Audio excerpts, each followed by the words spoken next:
published, 1751 Eastern Daylight Saving Time, the 16th of April, 2018, updated, 7:47 Eastern Daylight Saving Time, the 17th of April, 2018. World Rugby have no plans to implement a fresh crackdown on homophobia despite a spate of recent controversies, in order to strike a balance between inclusivity and freedom of speech.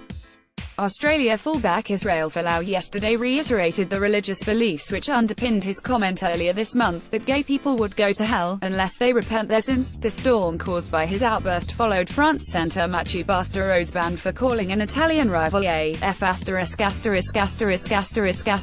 while Sales England wing Denny Solomona was last week contentiously found guilty of using similarly inflammatory language in a match. Israel Folau said this month that gay people would go to hell unless they repent their sins. Under World Rugby's Law 9.12, sanctions can be imposed on a player who is deemed to have engaged in verbal abuse, which includes, but is not limited to, abuse based on religion, color, national or ethnic origin, sexual orientation. According to the governing body's chief executive Brett Gosper, the current measures are sufficient and must be utilized with care. "We have a strong enough position already," the Australian told Sportsmail.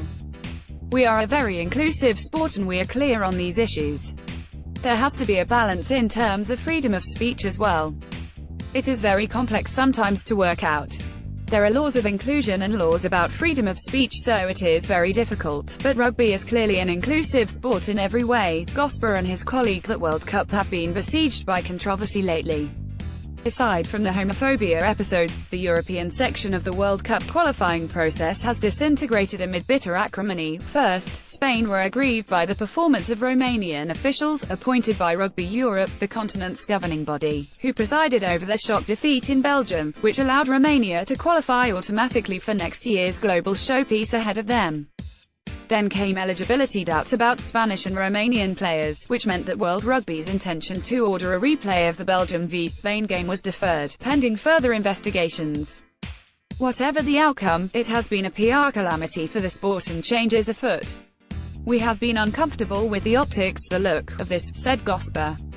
"We don't like the situation we are currently in, which has become very complicated." France and Toulon centre Mathieu Bastareau was banned for calling an Italian rival AF**********. An independent judicial committee is reviewing it all now, but we will come out of this feeling that we need more control, certainly in the appointment of match officials and even maybe over some of the eligibility issues. When it becomes a Rugby World Cup qualifier, we have to step up to ensure that we are happy that games are played with full integrity in every way. While planning for next year's tournament in Japan remains a primary focus, there is also the small matter of the new global season to resolve. It is understood that the fine print will be confirmed at meetings in London next month. Latest indications are that Premiership Rugby's bid to extend the window for domestic campaigns by a month, to usher in an era of 11-month seasons from 2020, is dead in the water. That scenario is not only pleasing for players who threaten to go on strike, it is also a cause of satisfaction within World Rugby. "I think that is a good outcome, if that is the outcome," said Gosper. "Players need their rest." When we were having conversations about the calendar, and PRL were in the room, there was talk about a shift of the season, not an extension of it, so we were surprised when PRL came out and said the season is still going to start in September.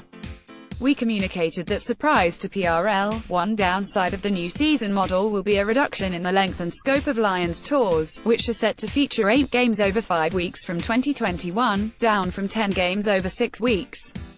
However, Gosper insisted that the whole Lions concept was valued in both hemispheres, as a commercial powerhouse, as well as a cherished institution. Denny Solomona, centre, was found guilty of using similarly inflammatory language. "It is seen as a great property of the game and it is certainly part of the north-south economics of the game, in the traditional strongholds of rugby," he said. "When the southern teams come north, a large amount of broadcast money is made by the teams in the north. When the northern teams go south, not as much money is made due to the size of those broadcast and commercial markets. So one way those countries are compensated is by those Lions tours. They are very important for the balancing of the economy between north and south. In that sense, the Lions are pretty critical in the mix, and important to World Rugby. Hopefully that outlook means the governing body will never preside over the Lions' extinction." World Cup preparations. After a warning to organisers late last year, they've worked hard to get things back on track. The concerns we had about some of the logistics were mainly to do with making sure that the stadia had the right state-of-the-art technology for broadcast and also that the team camps were up to the standards the teams would expect. Huge progress has been made in those areas, so we're back on track now. World Cup ticket sales. I would always expect a World Cup to sell out. Maybe it will be a bit softer early on, but the registration for tickets process has been beyond what we expected it to be. We were a bit concerned early on that we wouldn't get full stadia, but the organizing committee looked at us a bit puzzled on that. They said there would be no issue filling the stadia, and we are starting to get to that point of view now. I don't think crowds are going to be an issue. World Cup projected profits at World Cup in England made a surplus of £160 million for World Rugby to invest in the World Game, and the RFU made money on top of that too. It is hard to forecast with Japan at this stage, but we would imagine that its surplus would be at around £110 million minus 120 meters, so it is a dip, but that lower surplus level is certainly compensated by huge awareness and impact on the game in that part of the world. World Cup hosting criteria. After France awarded 2023 tournament, certainly don't want to make these decisions just about money, but the council voted differently to the technical recommendation. People put that down to the high levels of money expected out of France, and I would think that is quite a logical conclusion, especially after a World Cup in Japan when there will be a surplus step back. So there was a feeling in the council that the 2023 tournament needed to generate a high surplus. Criteria can be more strategic than monetary, and that was certainly the case with awarding the 2019 tournament to Japan. I certainly think that Ireland demonstrated, as a country of 5 million people, that with government underwriting the bid financially, it is at the door of many nations to be able to host a Rugby World Cup.